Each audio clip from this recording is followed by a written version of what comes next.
Could Qatari airliners be allowed to restart flights over 4 blockading countries? The UN's top court rejects an appeal by Saudi Arabia, the UAE, Bahrain and Egypt to keep their airspace closed. Will the verdict change the course of the diplomatic dispute in the Gulf? This is Inside Story.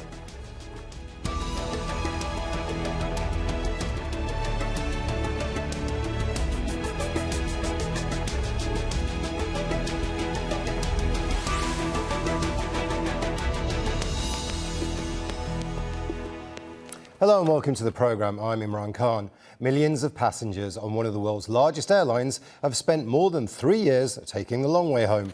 Qatar Airways flights have been forced to reroute and burn extra fuel to avoid the airspace of 4 countries which imposed an air, sea and land blockade in 2017. Saudi Arabia, Bahrain, the United Arab Emirates and Egypt want to keep it that way. But the highest court at the United Nations has rejected their appeal to prevent mediation by the world's civil aviation organisation. Step Varsen reports from The Hague in the Netherlands. It was a complicated case and COVID-19 restrictions did not make it any easier. Only a few representatives of each country were allowed inside the court building known as the Peace Palace. But the ruling read by the President of the International Court of Justice did not leave any doubt. The court, 1, unanimously rejects the appeal brought by the Kingdom of Bahrain, the Arab Republic of Egypt, the Kingdom of Saudi Arabia and the United Arab Emirates. The court also ruled that the International Civil Aviation Organization, the ICAO, has jurisdiction in the case. Qatar filed a complaint at the ICAO Council in 2017, saying Saudi Arabia, Bahrain, Egypt and the UAE violated the 1944 Chicago Convention dealing with free passage of passenger planes through foreign airspace. The parties now have to go back to the Council. Now that the Council's decision has been affirmed, they go back to the Council and continue the case. And that's when we get to the real heart of the matter, the real issues about has the air services been interrupted. Not only did the 4 countries impose an air blockade on Qatar 3 years ago, but they also stopped all traffic over sea and over land. This left Qatari aircraft having to make detours to fly in and out of Doha.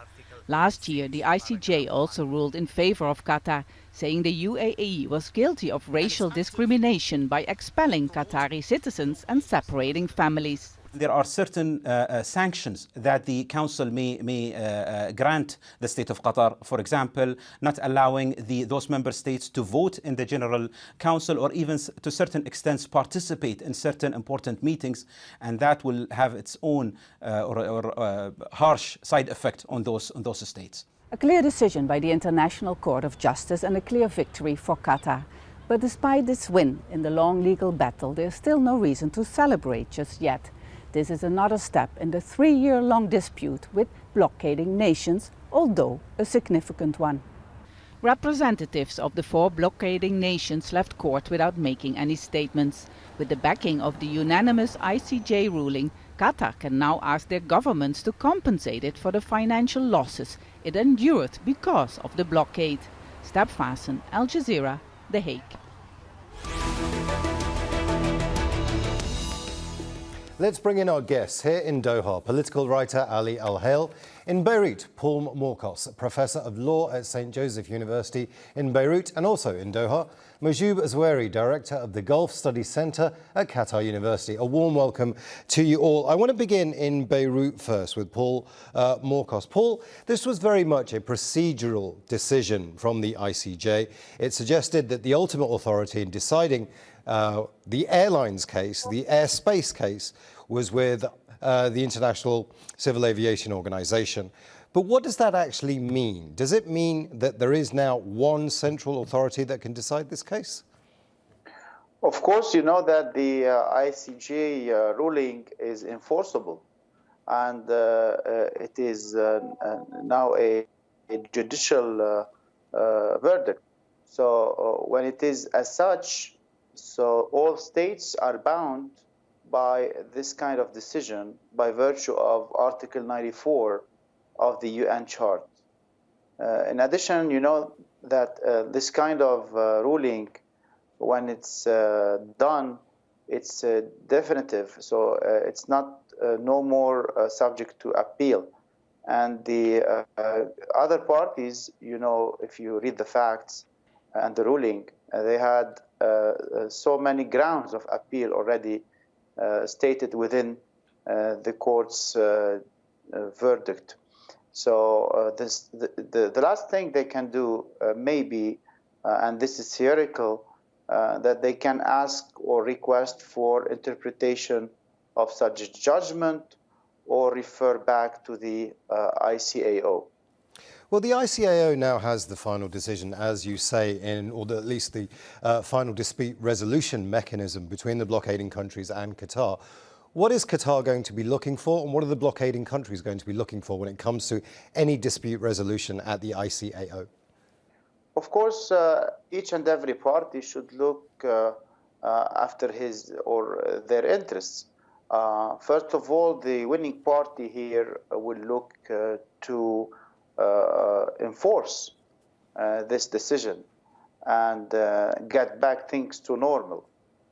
In addition to trying to get a compensation for the years of boycotting or making such embargo against the state. So this can be easily now done by virtue and by the support of such a ruling. And this gets the way for compensation for material and not only material, but even compensation for all sorts of damages. Let's bring in Ali Alhail in Doha. Ali, how is this decision being seen by the Qatari authorities? Is it being seen as a victory or yet another step along the way? It is absolutely a victory. However, I have to say this. The ruling by the International Court of Justice has put the whole matter back in the hand of the International Aviation Organization. Now, that's on one hand. On the other hand, the ruling by the International Court of Justice has made it crystal clear that the decision which had been taken by the International Aviation Organization was accurately right and valid. That is the view which is observed here in Qatar. Let's bring in Mahjoob Zweiri here, also in Doha. Mahjoob, this has been going on for 3 years now. There have been several rulings. There have been several attempts at mediation. But finally, we get to the stage where we can decide what body can hear one part of the case. Has the international community failed Qatar? Is it failed in its dispute mechanism with the blockading countries? There is no doubt that the international community from day one has not done enough to force the blockade countries to be positive to any attempt, to any initiative to solve the problem. There is no doubt that the United Nations, the United States, even Europeans, they failed to do so. And that's the reason why we saw that the whole crisis moved from being a political dispute imposed by the fourth country on Qatar to be a regional and international matter and moved to another phase, which is basically now we saw it in the courts, international courts. So there is a failure of handling the whole matter, of blaming the countries, of actually ban Qatar of using the airspace. I mean, let's not forget the airspace is a crucial when it comes to the countries of any country, because this means it affects food security, it affects its own traveling to the country from and onto the country. So there is a lot of ramification, and imposing such an action against the country, it is something. It's a serious. International community should not accept that, because if they accept such an action, they basically give a green light to another government to do so in other cases. So being silent, that's something very negative. However, the actions done by the Qataris was absolutely decisive, because they took the whole case to the IATA, and other countries criticized that, and then the ICJ decision basically has make it very clear that what happened should not happen and should not be allowed to happen in the future. That is something, it affects the stability and the countries of any country in the world and the region as well. Ali Alhail, Mahjoob Zweiri is very clear Yes. in his thinking. He says that actually, yes, the international community has let down Qatar and the blockading countries in their dispute resolution mechanism. Do you agree with that? Do you think that this has gone on far too long and it's been far too slow? The blockade, the air blockade, is an obvious violation of the international law. The international law sees such a blockade as wrong and illegal. On the other hand, the closure of the only border Qatar has on the world via Saudi Arabia is as well also an illegal behavior on the side of Saudi Arabia, which is leading on the outset the whole embargo upon Qatar. Paul Morcos in Beirut. Our two guests in Doha have suggested that actually this is the international community letting down all of the countries involved in this dispute by not being able to put enough pressure on them to be able to come up with a resolution. But is this more a fact of international law just takes time, and these things do take time? Yes, indeed. In such disputes, it takes years. And it's much bigger and higher if it comes to an international panel court. Now, before the ICJ, I think it took a long time, but relatively it's not long if we compare this to other international courts and to other international cases.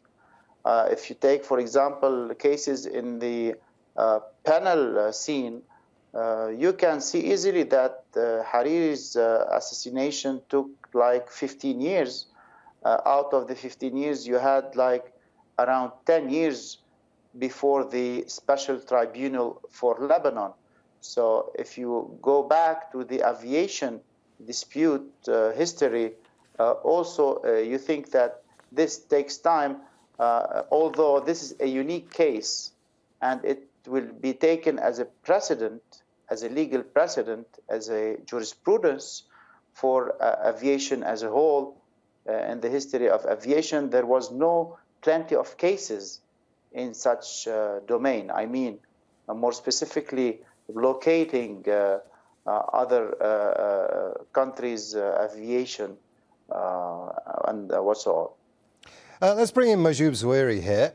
There is another aspect to all of this, and that's the politics of all of this. Qatar has made it clear to the international community, it suggests that the blockade is actually illegal and needs to be lifted immediately. However, the blockading countries haven't made any reasonable moves to actually bring that to an end. Is there a way out that you can see that will end the going to the international community and the international courts of justice and things like that? Is there a way out that the four countries and Qatar can come up with? Imran, let me just make myself very clear. When I said the international community has failed basically on putting pressure on the blockade countries, because we have an evidence so far that Doha had shown a lot of positivity toward the Americans and the Europeans and to the Kuwaiti initiative to solve the problem. But even the last report, broadcast by the Fox News, that said that the United Arab Emirates actually has blocked the solution. So from the Qatari side, they were clear that let's start discussion. Let's open, a sort of a channel of discussion, and we can have, an open discussion on all matters. But the problem is, at the end of the day, this kind of dispute is happening in a wider context of, I would say, reformation of the Middle East as a whole. Because the whole thing is related to different aspects. It has relation with Arab Spring consequences. It has to deal with the Iranian aspect. It has to deal with the emerging of non-state actors. It has to deal with the weakness of American role in the region. It has to deal with the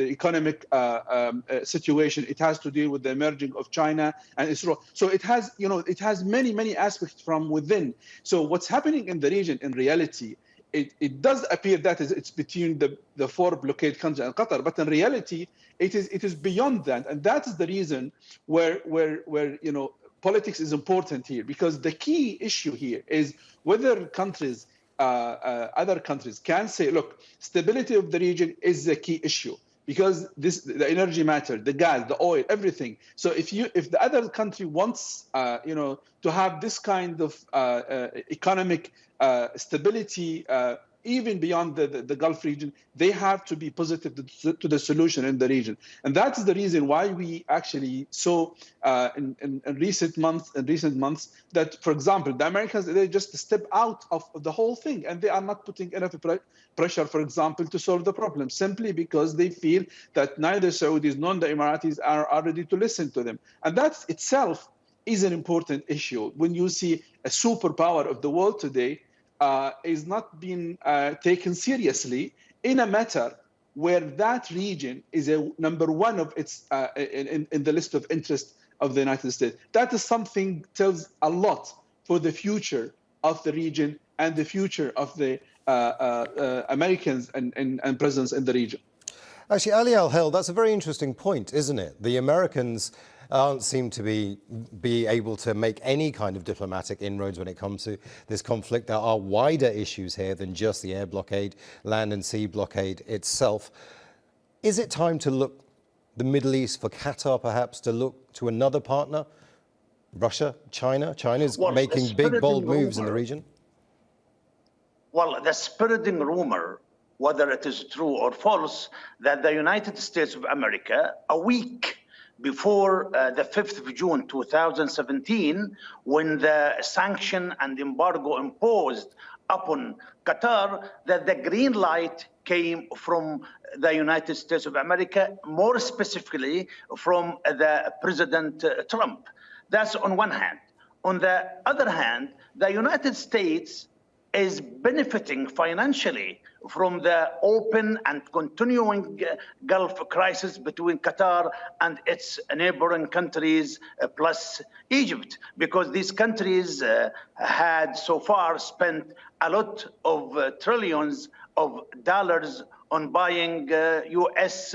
weaponry. Now, as early as the 5th of June 2017, the state of Qatar has been striving for calling for the dialogue and communication. Only through dialogue and communication, the four countries can solve out their differences with the state of Qatar and vice versa. Unfortunately, the countries of Saudi Arabia, Bahrain, United Arab Emirates, Egypt, they did not take advantage of the COVID-19 virus. Everybody thought that the COVID-19 would be a good way out for Saudi Arabia, Bahrain, United Arab Emirates, and Egypt to get out of this crisis with a good face saving. Unfortunately, they haven't done that yet, and that is really a great disappointment. See, if you compare the Qatar with the other Gulf states plus Egypt, you could see that those countries have so many problems. Saudi Arabia has so many internal problems with the people who they were prosecuted and thrown behind bars. The economic crisis, you can see that via adding or increasing the VAT in Saudi Arabia, brushing the expenses allowance, and so on. The war in Yemen, Saudi Arabia is really in a big trouble. Now, if you look at the United Arab Emirates, to an extent, they have the same problems. They have their own people, educated, well-educated people, experts, consultants, doctors who have been. One of them is Dr. Nasser Ben Ghait al-Marar, the Sorbonne University professor of economics. All of them, they have been thrown behind bars. Bahrain, of course, has many problems. Bahrain is living on the money they can get from Saudi Arabia and United Arab Emirates. Egypt, you know about the problem and the problems in Egypt, in Sinai, with Ethiopia, with Libya. So all these countries have many troubles. While Qatar does not suffer from really the same troubles those countries suffer from. Qatar has managed and succeeded to accomplish almost 90% of the World Cup's projects, and Qatar did not do any harsh measures as far as its people and people who are living in Qatar. Let's bring in Paul Morcos here in Beirut. Paul, you've heard what our guest in Doha had to say. A lot of the problems of this aren't solvable by an international dispute resolution mechanism, because our guest in Doha has suggested that actually these countries are using the blockade to distract from the problems at home. Would you agree with that? Look, you see, the international judicial systems are not necessarily leading to direct results. But that does not mean that those systems are not enforceable by results. I mean, if you get, let's say, a ruling, this is obligatory for all states to respect. Even those states that lose usually in the court and more specifically at the ICJ, they recognize the ruling and they respect it, but they find ways how to escape or to counter those rulings, or to pay, let's say, the lesser price in this case. That does not mean that the international sentences are not now proven to be enforceable. And by the history of the ICJ, there was plenty of sentences, not only in aviation issues, but also in disputes for lands and territory and, overseas disputes. So this came to an end after a few years or several years of dispute, but nevertheless, the sentences and the ruling were internationally recognized, and even by the losing states. So Mahjoob Zweiri, now if we... Mahjoob Zweiri, we are running out of time, but I do want to ask you one final question. Our guest in Beirut, Paul Morcos, has suggested that actually, there is plenty more legal action to take place in this case. But Ali Alhail, also in Doha, has also suggested actually what's needed is a face-saving measure for the blockading countries to be able to climb down from their current hardline position, and that needs to come from them rather than from Qatar. Is that a potential solution to this, or is it wishful thinking?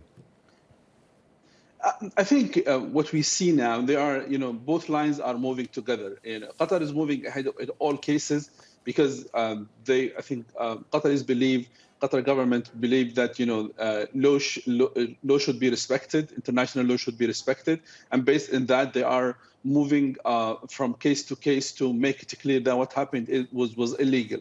But at the same time, I think political attempts are moving, maybe slowly, to find exit strategy to solve the whole matter. But unfortunately, again, as you said, Imran, there are other factors influencing the whole thing. Now everything is frozen because you have an American election in 2-3 months, and everyone is looking at what's happening in the United States. So there are a lot of other elements are influencing the whole thing. But I do see that there are two lines are moving together, but they are very slowly, and I'm not sure they will lead to any kind of result maybe before the beginning of 2021. I want to thank all our guests, Ali Alhail, Paul Morcos and Mahjoob Zweiri. And thank you too for watching. You can see the programme again anytime by visiting our website, aljazeera.com. And for further discussion, go to our Facebook page. That's facebook.com/AJ Inside Story. And you can also join the conversation on Twitter. We are at AJ Inside Story. From me, Imran Khan, and the whole team here in Doha, bye for now.